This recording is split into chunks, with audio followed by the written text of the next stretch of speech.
இஸ்ரேலிய பிரதமர் Benjamin Netanyahu விரக்தியினுடைய உச்சத்தில் இருக்கிறாரு. தன்னுடைய வலிமையை காட்டுவதற்கு அவர் விரும்புகிறார். ஏன்னா எல்லா யுத்தத்திலையும் தோத்ததுனால எப்படியாவது நாங்கள் ஒரு வலிமையான ஆட்கள் அப்படிங்கிறத காட்டுறதுக்கு ட்ரை பண்ணுறாரு.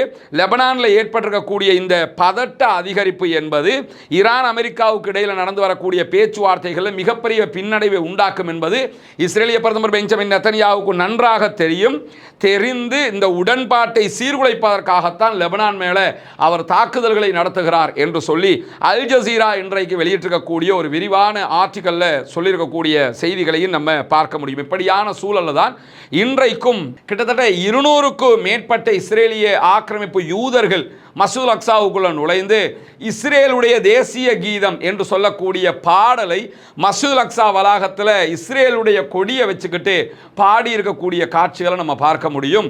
தொடர்ந்தும் இஸ்லாமியர்களுடைய 3வது புனித தலமாக இருக்கக்கூடிய முதலாவது புனித தலம் மக்காவில் இருக்கக்கூடிய புனிதமிக்க ஹரம் ஷரீஃப், 2வதாக நபிகள் நாயகம் ஸல்லல்லாஹு அலைஹி வஸல்லம் அவருடைய புனித மஸ்ஜிதுல் நபவி, 3வதாக இந்த மஸ்ஜிதுல் அக்ஸா இருக்கிறது.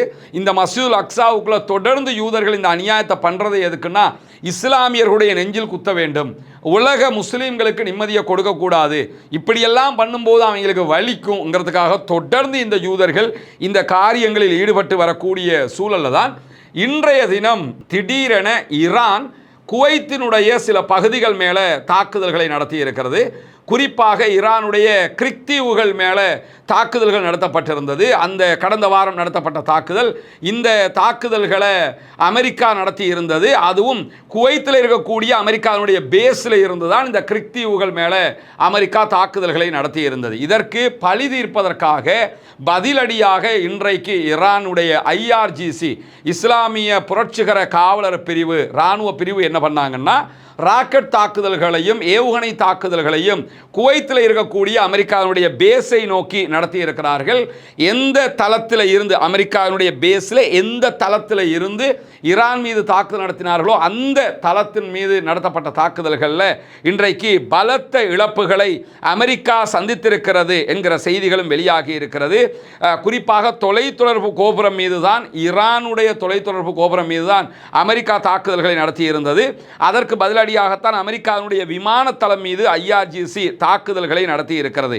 இந்த தாக்குதல்கள் முன்னரே தீர்மானிக்கப்பட்ட அடிப்படையில் குறித்த இலக்கை நோக்கி நடத்தப்பட்டு வெற்றிகரமாகவும் முடிந்திருக்கிறது என்று சொல்லப்பட்டிருக்கக்கூடிய சூழல்ல இந்த தாக்குதல்களில் அமெரிக்காவினுடைய படைகளைச் சேர்ந்த 7 பேர் படுகாயம் அடைந்திருக்கிறார்கள் என்று சொல்லி அமெரிக்காவினுடைய ஊடகங்கள் செய்தி வெளியிட்டிருப்பதை நம்ம பார்க்க முடியும். எனவே